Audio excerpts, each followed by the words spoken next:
And welcome back. You are with the international panel. If you want the driver adoption of ULEV's panel, then you have to go to the other place.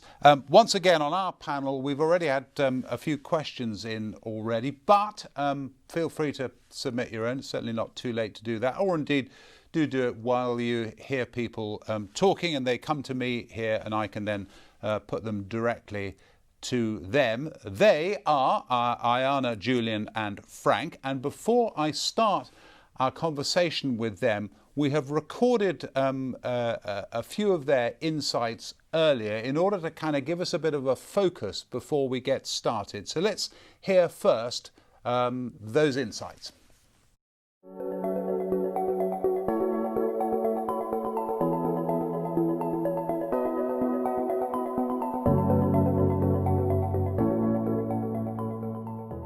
It has been obviously an extraordinary year for international trade.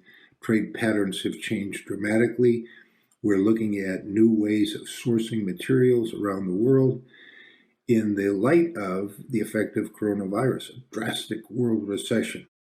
Well, the multilateral trading system has dealt with a fragmented world in the past, of course. During the Cold War, the world was very fragmented, and there were challenges in the GATT in the 1980s, and people talked about how the multilateral trading system was facing collapse, and it came through that. We've seen the rise of economic nationalism, a return of protectionist instincts.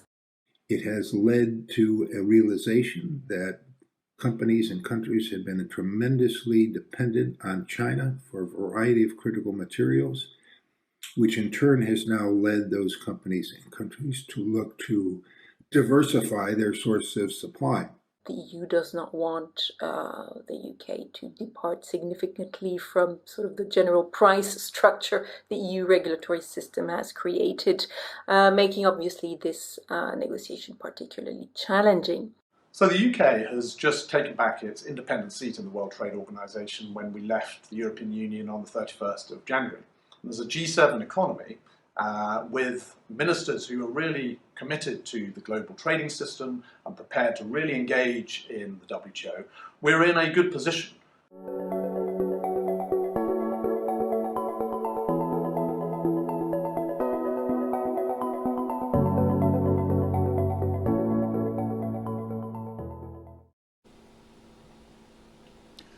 Iana, Julian and Frank, you're all there and you're all live and you're all very welcome. Thank you for talking to us live this morning. Julian, can I start off with you? We heard from Chris Giles from the Financial Times half an hour or so ago, and he was talking about one of the big differences between now and previous world crises. He was saying that there is a lack of international cooperation. Now, you doing the job that you do, seeing things from the vantage point that you have, what are your thoughts about the international community's ability to come together now, in a year's time, in 10 years' time? What's the picture? Well, there's a great deal of cooperation going on, of course, including through the G20 in this current crisis. It is important, of course, that you have agreement between the key players in the global economy on the way forward. And you could be forgiven for thinking, given the news over the past few years, that disagreement and fragmentation is the story and the future. But what I see here in Geneva, and I think it's really struck all of us, I think, in the British system, who've now been looking at structures like the WTO much more closely, having left the European Union, is that there is this enormous sort of global plumbing that's been built up over many, many decades through the GATT, the WTO, and other forms of international economic liberalization. And it's, the tip of the iceberg is the rows, if you like, of the present, but it's sitting on top of an enormous amount of cooperation that's been built up through treaties and negotiations over many decades. And that is very powerful, and it does need to be preserved, and it does need to have political leadership and commitment to preserve it. But it is a huge sunk investment, if you like, in an open global economy, and we obviously need to protect it, but it is still there. the kind of broad feeling that you have about global cooperation? So I'm not sure if I got the beginning of the question, but I think I got the end of it. It's a question about global cooperation, broad feeling of global cooperation. Yes, sorry, and I was intending to put it to Iana. Iana, if you can hear me, the same question to you. Your sense of where we are when it comes to the ability of the world to come together and cooperate. Well, thank you very much. I had indeed not heard the first part of your question either. For the moment, it's very difficult because when you look at the grand bargain that was struck in the early 90s, when the global trading system moved from GATT, a rather loose club-like arrangement, to a more formalized WTO, it was basically an arrangement led by great powers, the great powers of the time, which were the US, the EU, which was becoming a really increasingly powerful trading power, Japan and Canada. And we've seen a decline of some of those partners. We've seen a retreat from the United States, and we've seen the emergence of China that is challenging everyone and is increasingly assertive. So you would need a sort of grand bargain between the big three for this to work. I don't see it right now. Who knows, after a few years of turbulence, if they will come back to the table and find some new arrangement that fits their needs in future. But at the moment, it's turbulent, and it's hard to see how it will not be turbulent, at least for the next year or two or more. Thank you. Frank, what's your view on that, the prospects of a grand bargain? Well, I think there's a troubling time ahead. It's going to be challenging for certainly the next couple of years. In the United States, the administration has taken a great skepticism toward the WTO. There are members of Congress that want to withdraw the U.S. from the WTO. That climate is compounded by the fact that the WTO, serving as a forum for multilateral trade negotiations, has really been dormant, moribund since 2000 with the collapse of the Doha round. But longer term, I think there will be an agreement to come together at some point, probably in the next couple of years. Eventually, there has to be a realization that the WTO needs to be improved and reformed, not abolished. And I think there can be an agreement of like-minded countries to come together with new disciplines that cover things that concern China trade in particular. That's an interesting point, Julian, about the WTO and about hostility to the WTO that there is in some political circles. How do you see the WTO coping with that in the medium term? So, I mean, what's this system achieved? I mean, when the GATT was set up in 1947, average tariffs were around about 25% globally. Now average tariffs are about 5% or a bit below that. That's been a result of the GATT and WTO.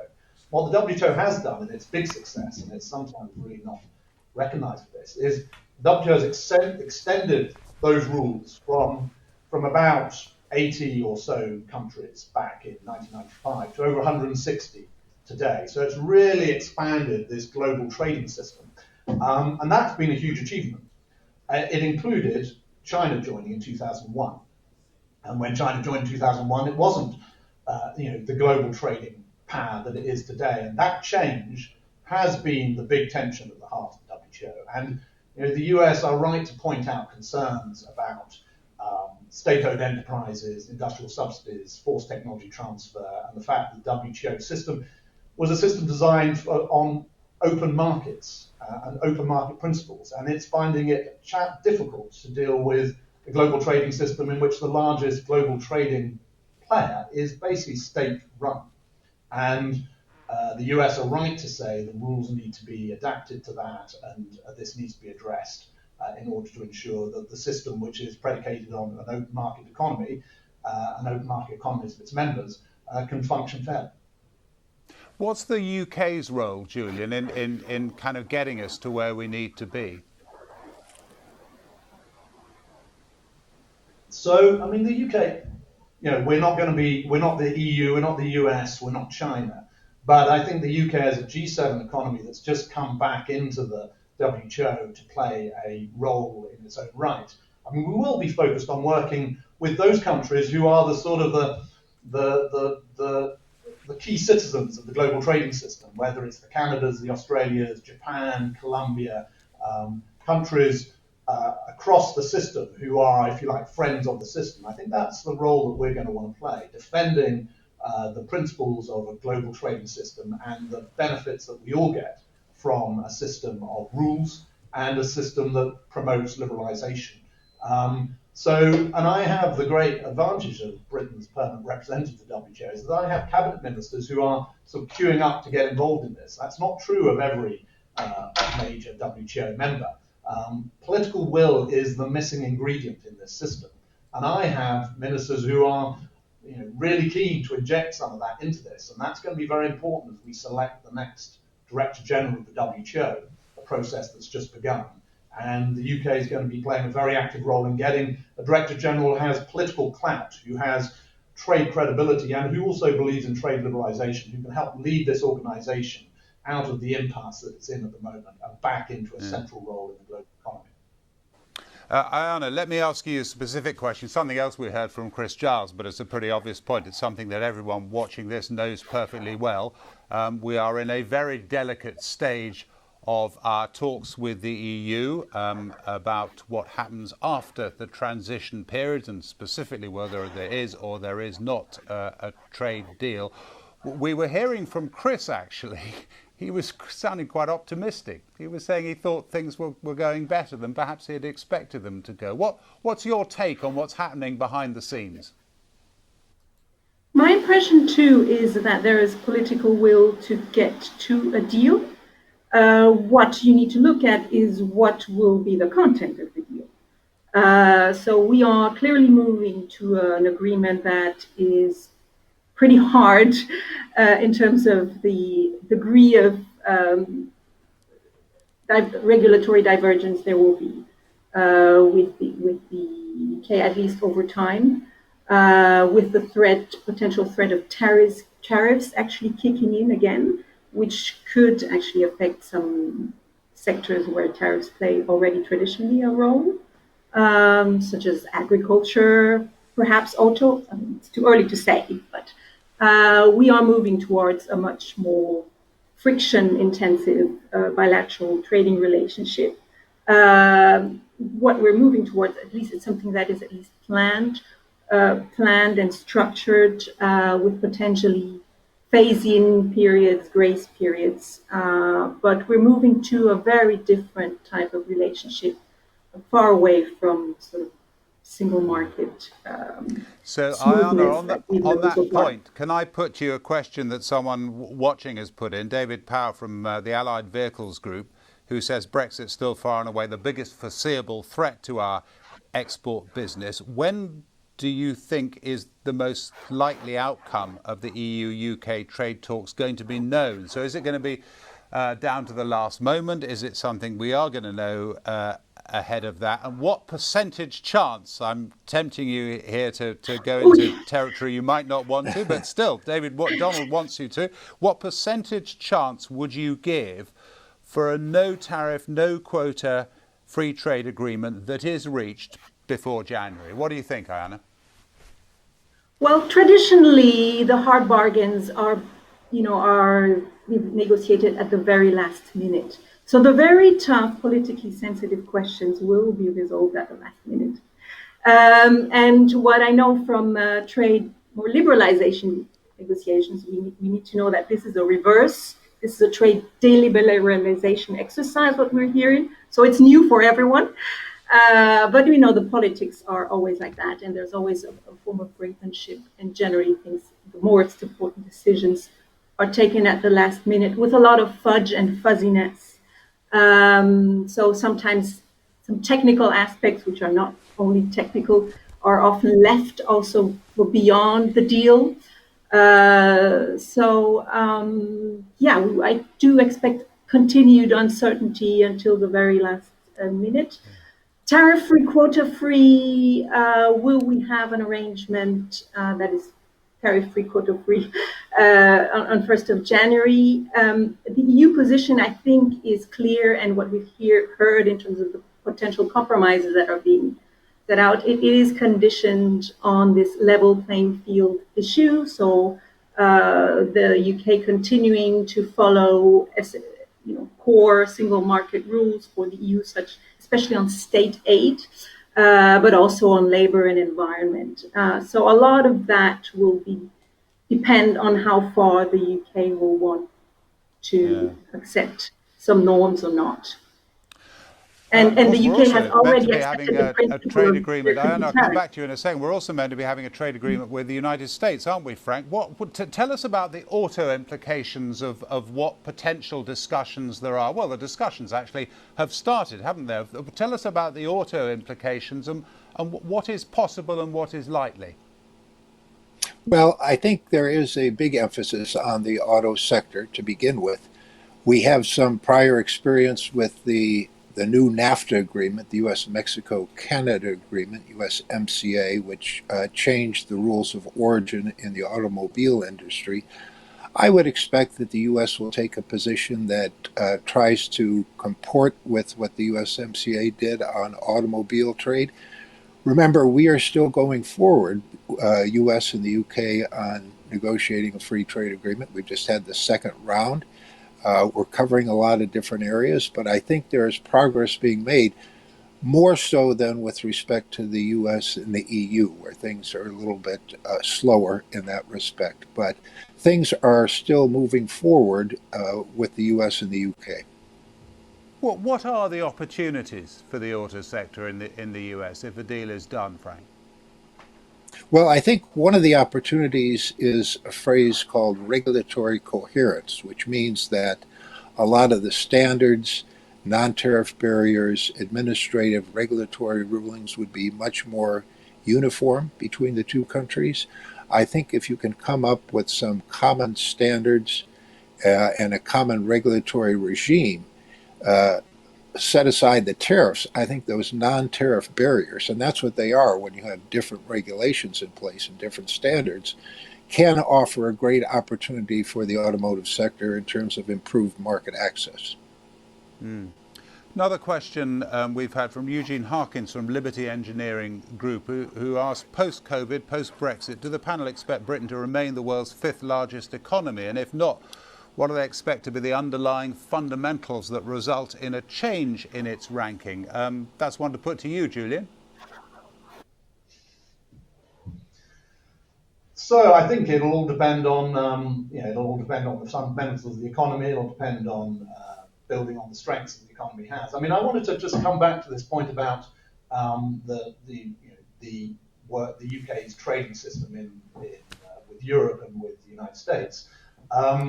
I mean, I think it will be important, obviously, to minimise the barriers between UK and EU trade. And I think that actually there is a real interest on both sides to go for this sort of duty-free, quota-free deal. In fact, the EU has a real interest in that, particularly in agriculture and in automotive. I was just looking at your report this morning that shows just how much of the UK market share the EU currently has, and that would be put at threat if there's any change in duty-free, quota-free.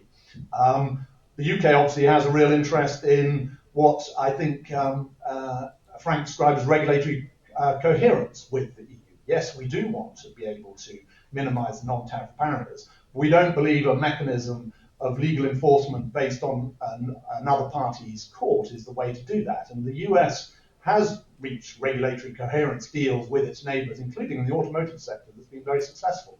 And allowed integration across borders there without the need for these supranational structures that the EU is requiring, at least with its neighbours as part of its neighbourhood policy. And we're looking for a deal like the one that Korea has or Canada has with the EU, which we do believe will be a basis that gives the UK the independence to take forward regulation in new areas in ways that allow us to be, we hope, real global leaders in life sciences, in the use of data, in the use of these new digital technologies, which the EU is more cautious about and regulates across a whole continent and therefore is slower. We think we can be more agile, We think this will give us a competitive edge in the future. So answering your question, we think it's through things like this that we can keep our position in the world and make sure that the UK remains a competitive economy that grows at least as fast as that of our nearest competitors and maintains our ranking in the world. Iana, do you agree? Yes and no. Well, a lot depends on how the UK will be able to fix what, the problems that were there before the whole Brexit vote, which has to do with the skill level of the population and all sorts of domestic reforms that probably need to be done in the UK and elsewhere in Europe as well. So what strikes me, however, in what was said here is that in terms of the business model for industry and big manufacturing facilities, the deals we're working towards are deals that will probably no longer make a lot of that manufacturing capacity competitive anymore. Because what we will have, for example, with the EU, which is and will remain the biggest market for the UK generally, services or manufacturing. What we have is rules of origin, for example. So very, very constraining rules that will tell you how much local content you need to actually qualify for duty-free treatment. And this will probably wipe out a lot of the sort of manufacturing we see here with a lot of back and forth in terms of just in time. And with the US, it's the same thing. So you could move, the system could move to something more qualitative, services-oriented, where all these regulatory issues matter more. But in terms of jobs for the masses in the Midlands, that's still going to be challenging because you cannot scale up everyone. So it's how the UK harnesses sort of deep-seated issues that will determine if it flourishes or not going forward, given the political choices it has made and the realities of the FTAs that will come. Frank, what happens to supply chains now? Because this is another topic that we've sort of touched on during the course of the morning, and it's obviously so important. And there are small-scale issues, of course, or very big issues for certain companies, but geographically small-scale. But there's also the kind of wider picture of China and of the politics of all of this. How do you see that playing out in the next year or so? Well, it is a very important issue. There's no question about it. What I'm seeing is that there are a number of countries around the world that are trying to come up with creative ideas for additional incentives to promote what they call near-shoring or production sharing. That is, taking away some of the supply operations that have been done in China and bringing it to those countries being, it could be India, it could be Egypt. A lot of countries in the Western Hemisphere are now looking to offer additional incentives, for example, in the automotive industry, that would make it more attractive for companies to relocate closer to the United States in order to take advantage of production sharing arrangements. This will be going on, I think, for the next several months and years as we look to get away from total reliance on China. Yeah. Your view of global supply chains, Julian? Well, I mean, it's an interesting fact, isn't it, that we have these extensive global supply chains, many of them which start in China, and that happened without a free trade agreement between the UK and China, or between the EU and China. So on those who are predicting the demise of the UK's international supply chains because of our departure from the EU, I think it's worth reflecting on the fact that actually the most sensitive supply chains we're talking about now, the most global of all, are the ones that originate in China. And there clearly is an issue about supply chain vulnerability that we hadn't really sort of factored into this, and that we will want to look at. But I think the UK is definitely going to be on the side of maintaining the openness of the global economy that has benefited us all so much over the decades. And the developing world is going to be right there with us, and China absolutely right there with us, of course, and rightly so. It's lifted hundreds of millions of people out of poverty over the last 20 years or more. So we're going to be on the side of maintaining that openness while also reflecting on the vulnerabilities that COVID-19 has thrown up and the dependence on just supply chains that all start in China and the need to diversify. A couple of very specific ones from Peter Campbell at the FT, and for you, Iana, the first one, and I suppose it is one of the key issues as we go forward and as we look at the negotiations being done with the United States and the negotiations being done with Europe. And his question is regulatory alignment in a US-UK FTA compatible at all with level playing field terms in a simultaneous UK-EU agreement? What's your view?